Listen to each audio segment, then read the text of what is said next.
আচ্ছা, আমি আজকে আপনাদের সাথে একটি বিষয় শেয়ার করবো। বিষয়টি হলো আমরা কোনো কিছুতে কীভাবে নতুনদেরকে উৎসাহিত করবো।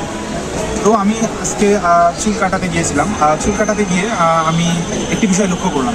সেখানে আগের যে ছেলেটি আমার আরমান ছিল, তার নাম আরমান, সে আসলে চলে গিয়েছে। তো এখন আমি চুল কাটাতে গিয়ে দেখলাম একটি নতুন কতবার 13-14 বছরের একটি নতুন ছেলে এসেছে।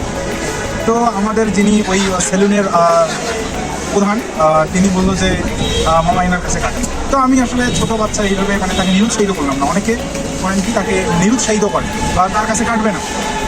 তো আমি কাটলাম কেন? কারণ আমি তাকে উৎসাহিত করলাম। আসলে সে কাটার সময় দেখলাম যে অনেক কিছু কি হাত কাঁপতেছে, আবার এই যে এই জায়গায় আমার কেটে ফেলছে, এই জায়গায় আমি স্পেসিফিক দেখাচ্ছি, এখানে আমার কেটে ফেলছে। তো অনেকে কি বকাঝকা করতো।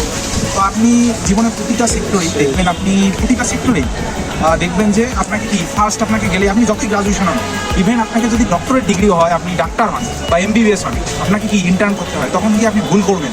ঠিক আছে, আপনাকে ছোটো ছোটো কাজগুলো কি ইফিসিয়েন্টলি ওয়েতে করতে হবে। কিন্তু এখানে কি আমাদের সিনিয়রদেরকে কি তাকে উৎসাহিত করতে হবে, তাহলেই কি কাজগুলো ইফিসিয়েন্টলি হবে। কি কারণ পৃথিবীতে অলওয়েজ কি সব কিছু কী হবে, মৃত্যু হবে, আবার নতুন আসবে। তো আমরা নতুনদেরকে যদি উৎসাহিত না করি, তাহলে কি তারা তো আর কি ফ্রন্ট লাইনে আসবে না। তো আপনি দেখুন, আমরা অনেকে কী করি যে নাকি নতুন আসছে, কী করবে, কাটতে পারবে না, এটা করতে পারবে না, ওটা করতে পারবে না, এইভাবে আমরা কি কাজটা করি না।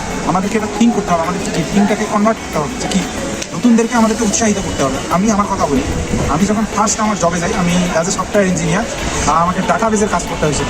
ডেটাবেজ তো প্রথম দিকে কিছুই পারতাম না। ঠিক আছে, কিছুই পারতাম না। আমাকে কি বারবার শেখানো হইতো, পড়াশোনা দেওয়া হতো, ইভেন আমাকে স্টাডি করতে দেওয়া হতো যে তুমি এই শিটটা পড়ে আসবা, স্টাডি করে আসবা, এরপর আমাকে কাজ দেওয়া হতো। তো আমি আসলে আমি যখন কোনো কিছুতে যাই, নতুন মানুষ পাই, তখন আমি কী করি, আমার ওই কথা মনে করি যে আমিও কি এক সময় ফার্স্ট। ইভেন কেউ কোনো দিনই হয়ে আসে না।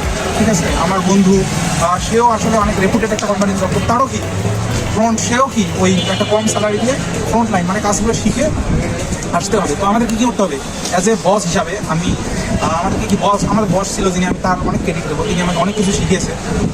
আমাদেরকে আমাদেরকে নতুনদেরকে উৎসাহিত করতে হবে, তাকে শেখার সুযোগ করে দিতে হবে। বকাঝকা করা যাবে না, আর ডিমোটিভেট করা যাবে না। তো আসলে আমার নাতিদের কাছে গিয়ে আমার বিষয়টি মনে হলো, তাই আমি আপনাদের সাথে শেয়ার করলাম যে আসলে সবার নতুন আছে। নতুন থেকে কী হবে, পৃথিবীতে লিডার, বস, নতুন নতুন মানুষ আসবে। তো আমাদের কী করতে হবে, নতুনদেরকে অবশ্যই কী করতে হবে, উৎসাহিত করতে হবে। আসলে আমাদের জীবনের মোটিভ হওয়া উচিত, নতুন কেউ আসলে আমরা তাকে আমরা কাজের সুযোগ করে দেবো। থ্যাংক ইউ, ধন্যবাদ।